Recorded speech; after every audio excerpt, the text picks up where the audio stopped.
What is up, my YouTube nerds? It's your coding bro Mondo Man Codes here, bringing you another video in our Intro to Kotlin series. In today's video, I'll be going over the infamous while loop. Let's begin by opening up IntelliJ. Hope everyone's doing alright on this Monday afternoon.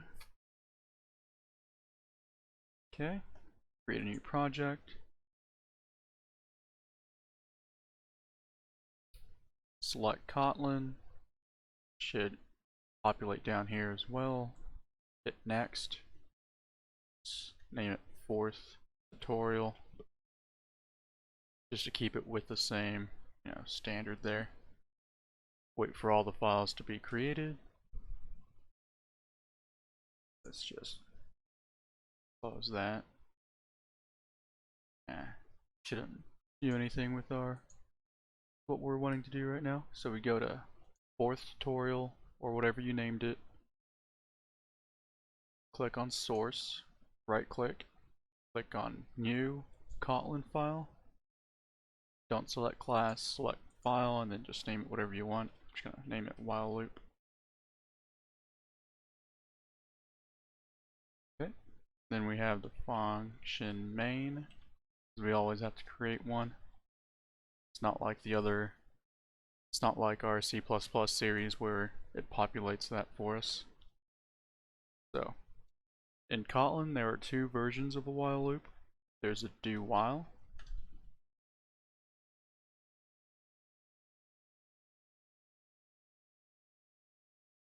And what a do while is similar to a while loop, but it executes a code at least once before checking the condition, right? So this is the standard layout, so it's do,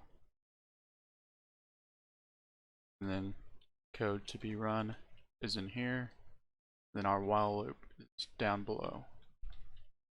That's our condition, right? On the other hand, there is a while loop, and it's the same as the other languages, or yeah, same as the other languages where we have our condition. Oops. And I am misspelling words today. It's code to be run, right? So I'll be doing the do while first, and then the while loop afterwards. So do while, as always, we create a variable. Let's just name it number. All right. Do print line number, right? Number plus plus while number is less than. Do 10. Just keep it nice and simple. We save it. Mine's Control S. There we go. Just so everyone can see it a lot better. You run it using that green triangle there. Wait for it to compile. And as we can see, 1, 2, 3, 4, 5, 6, 7, 8, 9. We can also just do less than or equal to, or numbers times 2, or no, numbers times 2, right? So we do number equals number times 2, or is this telling me there's a simpler way? I think we can just do that. Save again.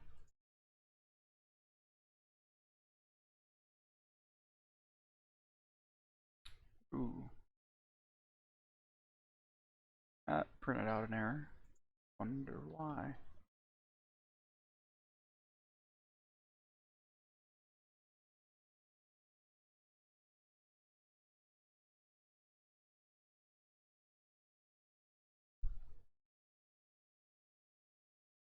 Yeah, okay. That solves it. So what times equal means is number equals itself times 2, right?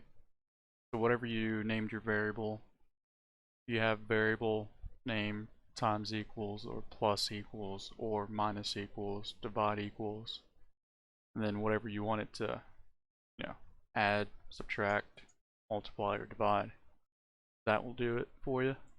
So instead of doing this, you can just write it as such.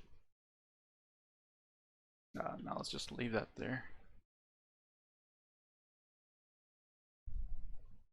Alright. As you can see, it does the first one, right? And then it checks to see if number is less than or equal to 10. Let's make number equal 10, right? Save, run. And as you can see, it executes it once, right? It prints out 10, and then it checks it. But since that condition is false, it doesn't do the do loop again. Alright, let's just do a generic while loop. Number is less than, let's do greater than 20.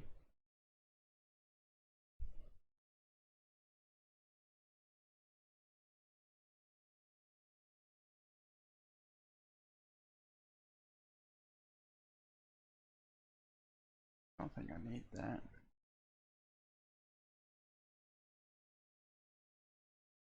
Now let's do greater than 2. Yeah. Right, so we created a second variable named second num, gave it a 20 value, gave it a value of 20, made a while loop, checking to see if the second num is greater than 2. If it is, let's just do second num divide equals 2. Right, now let's do subtract equals. Alright, and then we just do print line, second num, make sure everything looks good, doesn't seem like there's any errors, roll up, run. Ooh, let's take this print line out.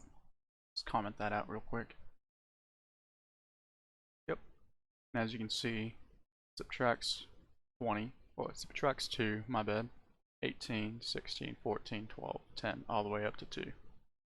And since 2 is, not greater than 2, since it's equal, then it doesn't do that. It doesn't print out a 0 for us. That pretty much wraps up this video. While loops are pretty nice and simple in Kotlin. It's just 2 versions of it. There's a do while, where you can execute a certain snippet of code before you actually check the condition. And then there's a while loop where it has to meet that the condition is true to actually run the code that you provided below. Alright. Next Monday I'll probably go over an array. I think we are ready to do arrays in Kotlin, just to mess around with it. Use for loops and while loops to populate it, or remove values in arrays. Alright, this pretty much wraps up this video. Found this educational or informative? Feel free to like or subscribe. If you had any other questions regarding this section, remember just to comment down below or email me. Either or is fine. I'll respond back as soon as possible. And as always, stay nerdy.